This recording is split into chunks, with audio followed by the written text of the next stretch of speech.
शेठ विद्या मंदिर English high school CBSE की संस्कृत कक्षा 8वीं में आज हम व्याकरण कक्षा में वाच्य परिवर्तन का अध्ययन करेंगे। वाच्य परिवर्तन संस्कृत भाषा में, सभी भारतीय भाषाओं में या अन्य यूरोपीय भाषाओं में वाच्य का एक महत्वपूर्ण स्थान है। वाच्य के सही ज्ञान के बिना भाषा का आकार नहीं जाना जा सकता है। वाक्य निर्माण शैली तथा विधि को ही वाच्य कहते हैं। वाच्य 3 प्रकार के होते हैं: कर्तृवाच्य, कर्मवाच्य और भाववाच्य। कर्तृवाच्य, कर्तृवाच्य में कर्ता की प्रधानता होती है, इसलिए क्रिया में लिंग, पुरुष व वचन कर्ता के अनुसार होता है। एक बार हम फिर से इसका परिभाषा पढ़ेंगे। कर्तृवाच्य में कर्ता की प्रधानता होती है, इसका अर्थ होता है कि कर्तृवाच्य में कर्ता के अनुसार ही क्रिया में लिंग, पुरुष और वचन को लगाया जाता है। अगर कर्ता एक वचन है तो हमारी क्रिया एक वचन रहेगी, कर्ता बहुवचन है तो हमारी क्रिया बहुवचन रहेगी। हम कुछ उदाहरण देखेंगे, जैसे बालकः विद्यालयं गच्छति। अब हम यहाँ पर देखेंगे कि बालक जो है वो क्या है, विद्यालय जाता है। बालक क्या है, विद्यालय जाता है। और बालक जहाँ पर एक वचन है और क्रिया भी यहाँ पर एक वचन है, तो क्या हो गया, बालकः विद्यालय गच्छति, और बालक के अनुसार इसकी क्रिया हुई, क्योंकि ये कर्तृवाच्य है और कर्तृवाच्य में क्रिया के अनुसार उसकी कर्ता के अनुसार क्रिया होगी। बालकौ विद्यालयं गच्छतः, जहाँ बालक 2 हैं और हमारी जो क्रिया है वो द्विवचन में रहेगी। बालकाः विद्यालयं गच्छन्ति, यहाँ पर बालक बहुत सारे हैं तो क्रिया उनकी कैसे होगी, गच्छन्ति, जैसे गच्छति, गच्छतः, गच्छन्ति बहुवचन। अहम ग्रंथम पठामि, मैं ग्रंथ को पढ़ता हूँ। तो अहम जो है वो क्या है, उत्तम पुरुष है, उत्तम पुरुष का एक वचन, तो यहाँ क्रिया भी उत्तम पुरुष का एक वचन के जैसे ही रहेगी। आवाम वयम ग्रंथान पठामः, हम दोनों,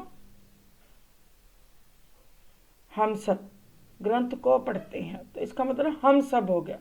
तो हम सब जो है वयम के साथ पठामः का प्रयोग किया जाएगा। कर्तृवाच्य में कर्ता के हिसाब से क्रिया का प्रयोग किया जाता है।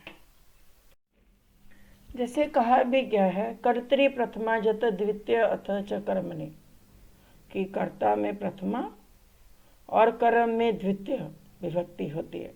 कर्तृवाच्य भवेत, वो कर्तृवाच्य होता है। ततो क्रिया कर्तृ अनुसारिणी, और क्रिया जो है वो कर्ता के अनुसार होता है। कर्तृवाच्य में कर्ता जो है और प्रथमा विभक्ति में और कर्म द्वितीय विभक्ति में, और क्रिया जो है कर्म के अनुसार होती है।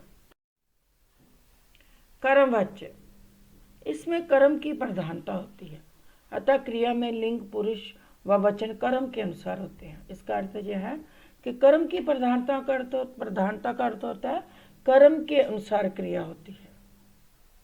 तो क्रिया का प्रभाव किसके ऊपर पड़ता है, कर्म के ऊपर। कर्म एक वचन होता है तो क्रिया एक वचन होती है। कर्म अगर द्विवचन है तो क्रिया द्विवचन रहेगी। कर्म अगर बहुवचन है तो क्रिया भी हमारी बहुवचन रहेगी। कर्तृवाच्य का कर्ता कर्मवाच्य में तृतीय, और कर्तृवाच्य में जो कर्ता होता है वो तृतीय विभक्ति में होता है। यहाँ सभी धातुएं आत्मनेपदी में होती है और बीच में य जुड़ता है, जैसे छात्रेन विद्यालयः गम्यते। देखो यहाँ पर हमने ये देखा है कि जो छात्र हैं उसमें तृतीय विभक्ति का प्रयोग किया गया है। ठीक है, तृतीय विभक्ति का प्रयोग किया गया है। विद्यालय जो है वो प्रथमा है और क्रिया में आत्मनेपदी का प्रयोग किया जाता है। यहाँ पर हम देखेंगे कि हम जो वाक्य हों उसको किस प्रकार से बोलते हैं। छात्र के द्वारा विद्यालय जाया जाता है। छात्र के द्वारा तो यहाँ पर कौन सी विभक्ति होगी, तृतीय विभक्ति का प्रयोग किया गया है। और विद्यालय जाता है जहाँ पर प्रथमा हो गई, और जाया जाता है तो आत्मनेय पद का प्रयोग किया जाता है। तो यहाँ पर क्या होगा, छात्रेन विद्यालय गम्यते, और कर्तृवाच्य में हमने प्रथमापदी का प्रयोग किया गया था। छात्र विद्यालय जाता है, छात्र विद्यालयम गच्छति। वहाँ कर्ता जो होता है प्रथमा होता है, कर्म द्वितीय होता है और क्रिया प्रथमापदी में प्रयोग की जाती है। दूसरा वाक्य हमारा है छात्राभ्याम पुस्तकें पठ्यते। दो छात्रों के द्वारा दो पुस्तकें पढ़ी जाती हैं।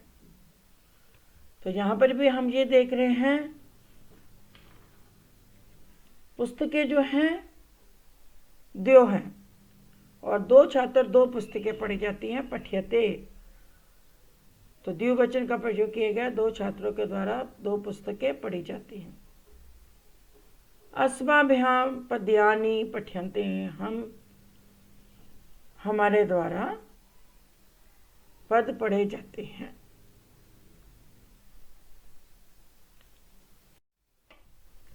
जैसे कहा गया है कर्मणि प्रथमा य तृतीय अथ च कर्तरि,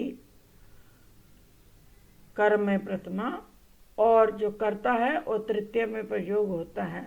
कर्म वाच्य भवेद, कर्म वाच्य होता है। तत्व तो क्रिया कर्म अनुसारिणी, और जो क्रिया होती है वह कर्म के अनुसार प्रयोग की जाती है।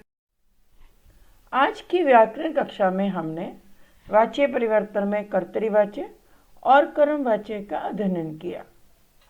कर्तृवाच्य की परिभाषा को पढ़ा और कर्मवाच्य की परिभाषा में को पढ़ा।